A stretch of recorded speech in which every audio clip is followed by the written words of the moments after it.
Who's ready for 3 artists creating Pokemon from the same prompt?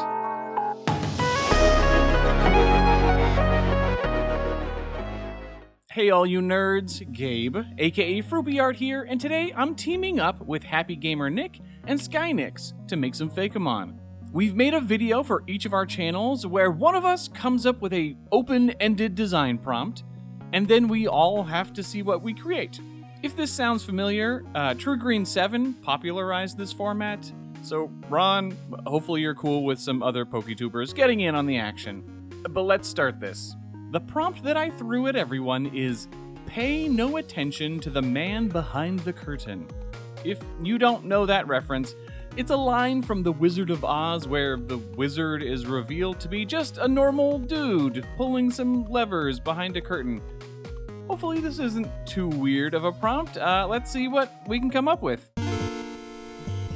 Now, I interpreted this prompt as we had to design a Pokemon that pretended to be powerful when in actuality it isn't. So to get inspiration for this idea, I tried to find other animals that actually did this in the wild, and I stumbled across an animal called the frilled lizard. Now, the frilled lizard is an animal that has these giant frills around its neck that it puffs out to scare off predators and pretend to be bigger than it actually is. Now I thought this was great inspiration for a Pokemon, but I wanted to add something to it. So instead of a Pokemon that just uses its frills to appear bigger, what if it used its frills to appear as another, more dominant Pokemon to scare off predators? And what better dominant Pokemon to pretend to be than Gyarados itself? So I ended up designing this frilled lizard Pokemon that uses its frills to impersonate a Gyarados. Let me introduce you to Frilladon, the impersonation Pokemon. Type Water and Dark. This Pokemon scares off predators by baring its frills, which resemble the head of a Gyarados. This tactic doesn't tend to work on Gyarados itself though. Wow, it's so cool. Yeah, I love frilled lizards to begin with, so finding an inn using that and having it, create a disguise with the frill itself is just super, super clever. And I mean, a tiny little lizard pretending to be Gyarados is just kind of hilarious also. Yeah, I'm really happy with that idea I came up with of this tiny Pokemon pretending to be a Gyarados. Yeah, to add to that point, when you were sketching, I saw the little thing on its head, and I was like, wait, he's literally using Gyarados features? And then the render got further on, and then it hit me oh wait, that's supposed to be Gyarados. It was literally perfect. It worked on me, even though drawing is just perfect apparently. Yeah, awesome. Yeah, and then the frill and the tail also just give it a really nice silhouette as well. I see that shiny. That's a great shiny. I know why that shiny is that shiny. Yeah, I made it the same colored shiny as Gyarados to, for its trickery and everything. Okay, here is the next one. Now, for this next Pokemon I'm designing for this prompt, I wanted to take inspiration from the chameleon, this animal that changes its colors. Now, at first you're probably like, how can changing colors make you appear powerful? Well, in the world of Pokemon, there's things called types, where some Pokemon have the advantage over other Pokemon because they have the type advantage. I designed this chameleon-like Pokemon with the idea that it could change its colors to pretend to be other types, so it could pretend to have the advantage in fights when it actually doesn't. Okay, so let me introduce you to Falcelion, the color-changing Pokemon. To avoid fights with Pokemon, this Pokemon will change the color of its skin to pretend to be another type. For example, if a Falcelion was confronted by a Fire-type Pokemon, it would change its colors to resemble those of a Water-type, to trick that Pokemon into thinking Falcelion had the advantage. And for this Pokemon specifically, I prepared another image to show off its color-changing abilities. Damn! Yeah, so these are a couple examples of what I think this Pokemon would change its colors to pretend to be other types. Why do you do me like that? The fact that you made these makes me want to see all of the typings. The way they are rendered. Do you know how many types there are? I could barely get through just making saves. Yeah, nobody knows how many types there are. There's so many. Yeah, I know, but they're so well rendered. They're so fun to watch as well. This Pokemon is such a good concept. Yeah, this is I mean, I'm sorry, Kecleon, but like this is a chameleon Pokemon that actually is good and has a theme that is incorporated into the design. Yeah, this is fantastic. 100%. Yeah, when I was researching this, I want to know if there are any other chameleon Pokemon, and there is, but it doesn't change its colors, so there's no point of it even being a chameleon. So I'm really happy that I actually like incorporated the chameleon's abilities into its Pokemon design. Oh, and the eye. Thank you. I gotta say, I also love the eye. I love that the eye is creepy and weird and consistent when it changes colors. I wanted to give it one aspect that wouldn't change color, so there's kind of a sense that it's tricking you in some way. Yeah. Okay, who is next? I am. Yeah, I'm going to be honest. At first I had no clue what to do with this description. Luckily I have an amazing subscriber, which always comes in clutch with amazing concepts. Thank you, Redmere. There is a type of ant that gets infected by a parasite, which makes his abdomen look like a berry. This will be perfect for this description. I actually had zero trouble with the drawing of this guy. It's just a cute looking ant. I really love the color scheme I used for him too. The orange and black complement each other very well. It's now time to show you the end result. Anfact, the caring Pokemon. Groups of Anfact work in perfect harmony with each other, with each specimen taking care of a certain role in their group. Their main food source are shuka berries, but sometimes they eat the wrong ones. Oh my goodness. Whenever they accidentally ate one of these berries, they turn into their infected form.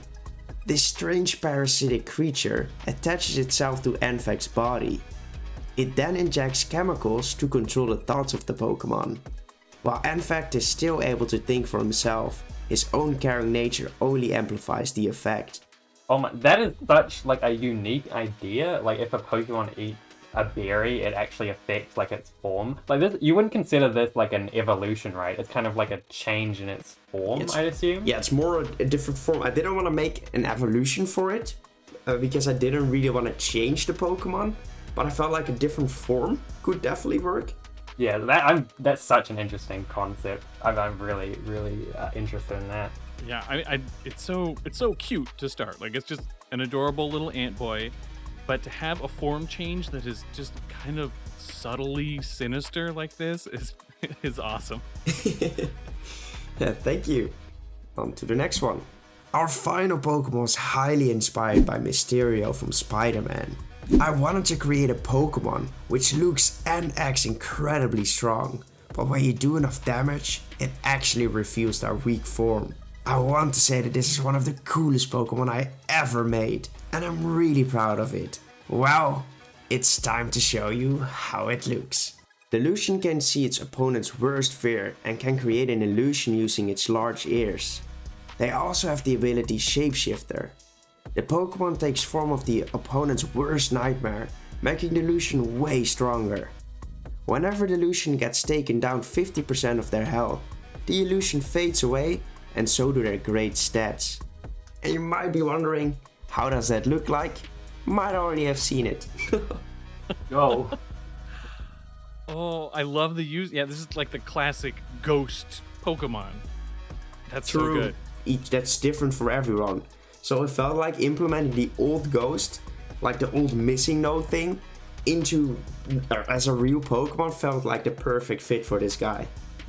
Speaking of perfect fits, I think this Pokemon you've designed fits the prompt like almost perfectly. Like pretending to be strong by creating illusions instead of actually fighting yourself, since you're like such a weak Pokemon. That's a great idea for this prompt. Yeah. Alright. The myth, the man, the legend himself. So I've always wanted to do like a wolf in sheep's clothing. So this is not the most complex design. It's a wolf. It's gonna look like sheep. And then I also threw in some like old granny, some like Little Red Riding Hood type of stuff. Okay, I knew that I wanted this thing to be disguised as a Wooloo in particular. And that was a thing that people kind of wanted when Wooloo was first revealed. To get, you know, like a really unexpected evolution of wolf in sheep's clothing. Honestly, the only tough thing was getting it to also read as, you know, the big bad wolf dressed up as a grandmother. that's where I tweaked the fluff from Wooloo so that it looks a bit more like an old-timey sleeping cap. And the wool covering it gets this kind of border that feels like the trim on a sleeping gown. And to complete the look, a couple circles of fluff in front of the eyes feel like spectacles. Very granny. I'm liking that. With the big, goofy, sinister grin, I think it rides the line between, potentially dangerous, but primarily ridiculous. I am pulling Wooloo's colors for this, which also means that the shiny follows it too and gets to be a black sheep. Very cool. For the name, it is Wooloof. It's very similar to Wooloo, but it has all the letters of wolf hidden inside of it. Yeah, right? Pretty good. Here is Wooloof. Oh. The undercover Pokemon. This crafty predator grows its own thick coat of wool in order to blend in amongst flocks of Wooloo.